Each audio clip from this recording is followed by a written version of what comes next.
Assalamualaikum warahmatullahi wabarakatuh. Di bab 7 ini kita akan membahas Internet Gateway. Dari yang akan kita pelajari: 1. Pengenalan Internet Gateway. 2. Tahapan konfigurasi NAT. 3. Konsep konfigurasi WAN. 4. Konfigurasi WAN dengan metode DHCP client. 5. Konfigurasi WAN dengan DHCP manual. Konfigurasi LAN, konfigurasi NAT, NAT-RIG, perapihan konfigurasi, dan yang terakhir ARP.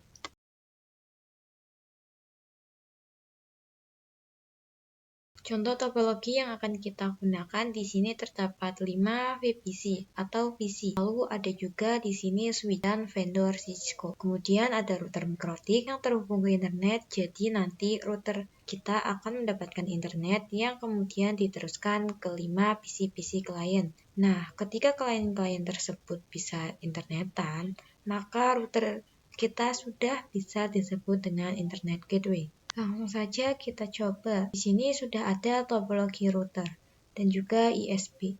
Lalu jika teman-teman bisa klik kanan, kemudian klik Node, lalu kita klik Cisco IO.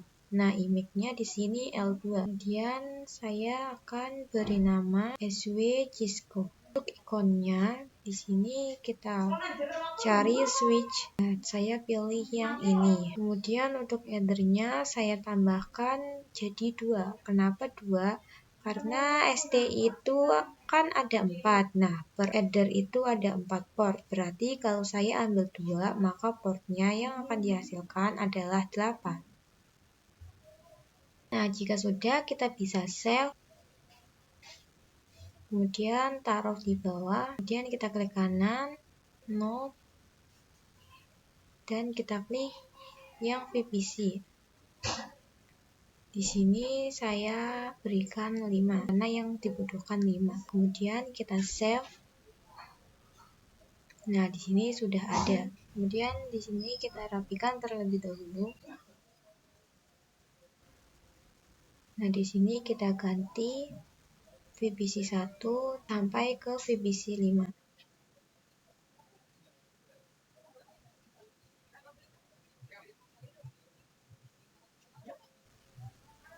Kemudian jika sudah, kita hubungkan kabelnya. Seperti saya, kalian bisa ikuti saja.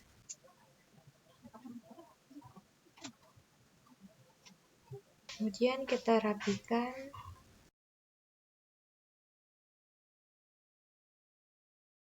Tahapan Internet Gateway yaitu ada konfigurasi WAN dan juga NAT. WAN adalah kepanjangan dari Wide Area Network. WAN itu cakupnya dari router ke ISP. Lalu LAN kepanjangan dari Local Area Network. Cakupnya itu dari router ke klien-klien yang ada. Kemudian ada NAT yang kepanjangannya adalah Network Address Translation, yaitu fungsinya menerjemahkan IP privat menjadi IP publik. Nanti pada tahap WAN kita akan melakukan konfigurasi DHCP client. Kenapa? Karena yang bertindak sebagai DHCP server adalah ISP. Kalau misal di ISP sudah ada DHCP server, maka di router itu bisa kita konfigurasikan DHCP client. Kemudian pada tahapan LAN akan dilakukan konfigurasi IP address dan DHCP server. Kenapa DHCP server? Karena kalau pada ISP dan router itu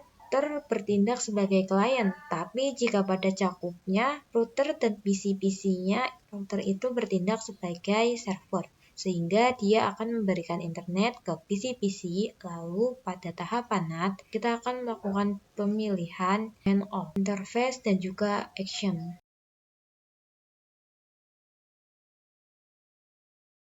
Kita lanjut ke konsep WAN. Seperti yang saya bilang tadi, cakupan WAN itu ada dari router dan juga ISP. Nah, pada konfigurasi WAN itu terdapat 2 metode, yaitu 1. Melalui DHCP client, dan 2. Menggunakan statik atau manual. Perbedaan keduanya adalah kita menggunakan DHCP client itu ketika ISP-nya itu tidak menyediakan DHCP server. Melakukan konfigurasi DHCP client, dia akan mendapatkan IP secara otomatis. Apabila ISP tidak menyediakan DHCP server, berulang kita melakukan konfigurasi secara manual atau statik.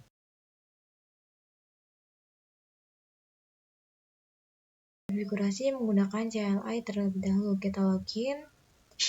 Langsung saja kita mengkonfigurasi IP DHCP client melalui CLI menggunakan IP DHCP client add interface ether 1 disable no. Kita cek IP address-nya dan di sini sudah ada mendapatkan IP client. Kita cek detailnya IP DHCP client print detail. Dan di sini kita mendapatkan parameter gateway DNS dan IP address-nya. Kemudian kita melakukan menggunakan Winbox DNS client. Nah, di sini adalah IP yang kita dapatkan tadi. Kemudian kita remove, lalu kita new. Di sini header 1 dan apply. Nah, kita sudah mengkonfigurasi melalui Winbox. Dan di sini kita mendapatkan IP dan gateway-nya.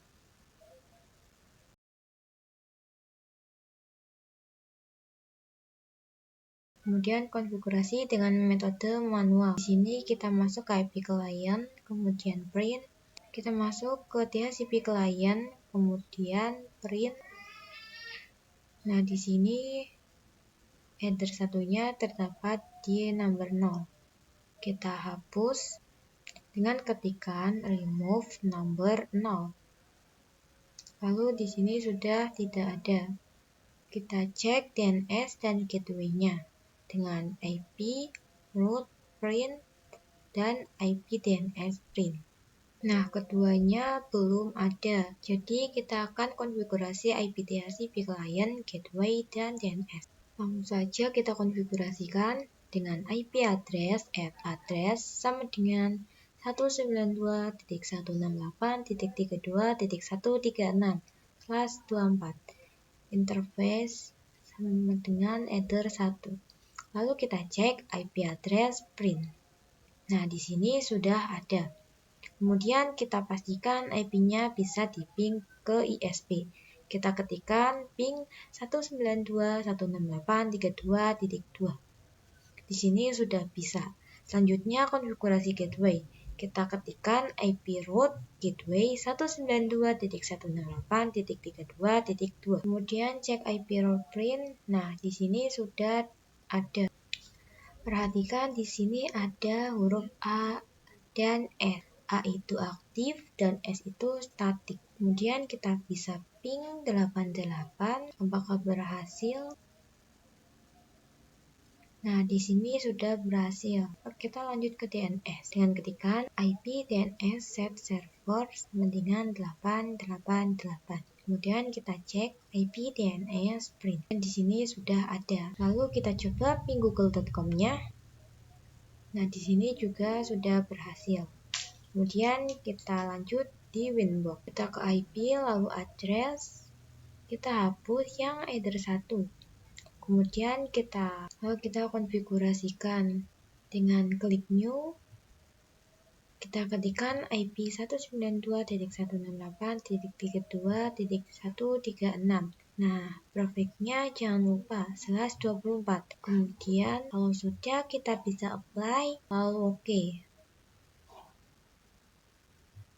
Kita konfigurasikan gateway-nya. Kita klik IP lalu root. Yang AS ini yang tadi kita tambahkan kita hapus saja. Kemudian kita tambahkan lagi. Kemudian di sini kita masukkan gateway-nya 192.168.32.2. Jika sudah, kita apply lalu oke.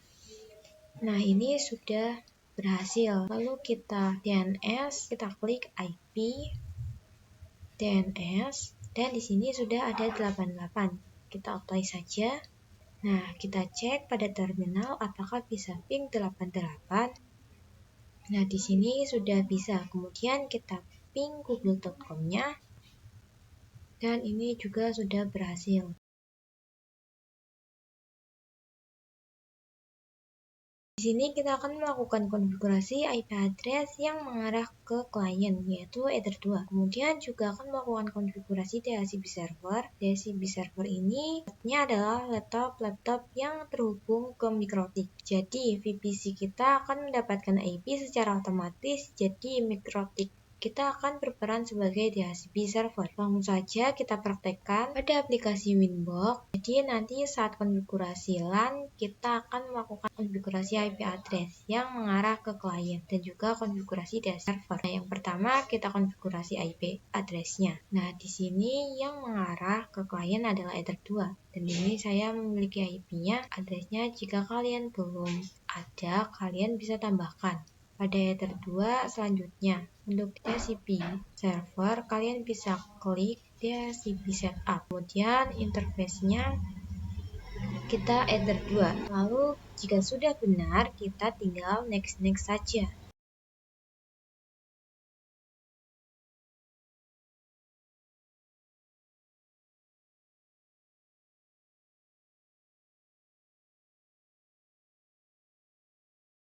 Jika sudah, kita masuk ke VPC 1, VPC 2, 3, 4, 5. Kemudian kalau ingin mendapatkan IP DHCP, kita bisa tekan IP DHCP untuk mendapatkan IP-nya. Lalu akan muncul notif Dora yang mana dia melakukan request dan nanti akan muncul output, dan di sini saya sudah berhasil lakukan juga pada VPC 2 sampai 5.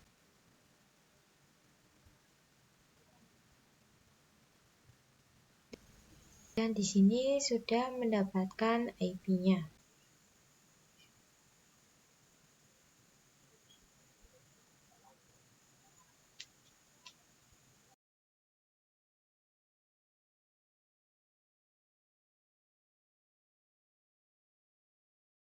Nah, di sini kita sudah berhasil.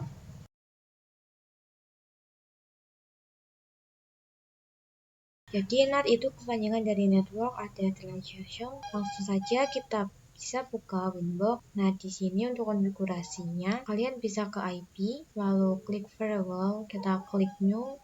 Kalian bisa pilih yang SRC NAT. Kemudian pergi ke Out Interface. Di sini kita pakai yang Ether 1, lalu Action. Nah, di sininya Masquerade. Kemudian kita apply, kemudian kita lakukan cobaan lagi dengan VPC-nya. Kita bisa ketikkan ping 888 dan juga google.com.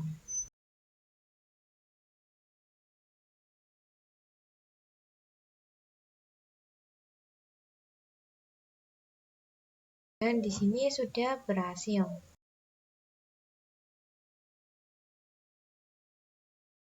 Mempelajari sebuah trik yang dimana kita bisa melakukan setting hanya pada VPC 1. Langsung saja kita implementasikan. Di sini kita NAT, lalu kita klik 2 kali. Nah, address-nya kita tuliskan 192.168.19.254, lalu kita apply. Kemudian kita lakukan pengujian pada VPC 2 yang kita coba google.com. Nah, di sini tidak bisa dan VPC lainnya. Nah, di sini kita centang, berarti selain VPC 1 itu bisa internetan, sedangkan IP yang sama tidak bisa. Kita coba pada VPC 5 dan di sini sudah berhasil.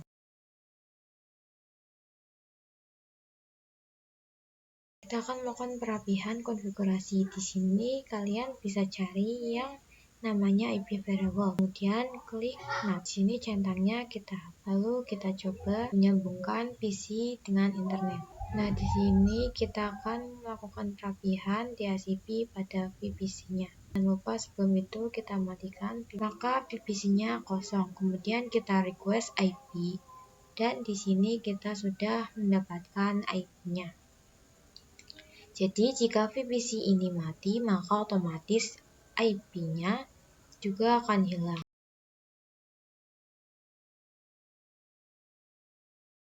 Jadi ARP itu adalah kepanjangan dari Address Resolution Protocol, yang mana ini digunakan untuk menyeting IP address. Jadi kalau misalkan kita coba implementasikan pada topologi network, Jika misal di sini ada pada VPC 5, dia ingin melakukan koneksi ke internet, maka nanti ARP-nya akan dicek terlebih dahulu pada router. Jadi ARP itu tercatat jika ada paket keluar dan masuk ke router. Nah, di sini kita bisa ping 88. Lalu kita lihat pada Winbox, di sini ada IP 4. Nanti IP address ataupun address dari VPC 5. Akan tetapi IP table ada di router mikrotik, kita ketikkan router mikrotiknya. Di sini ping 88 dan di sini juga sudah ada tercatat di ARP. Kemudian kita coba agar bisa berkomunikasi dengan VPC 2. Kita ping IP dari VPC 2-nya, lalu kita cek dan di sini sudah ada 252.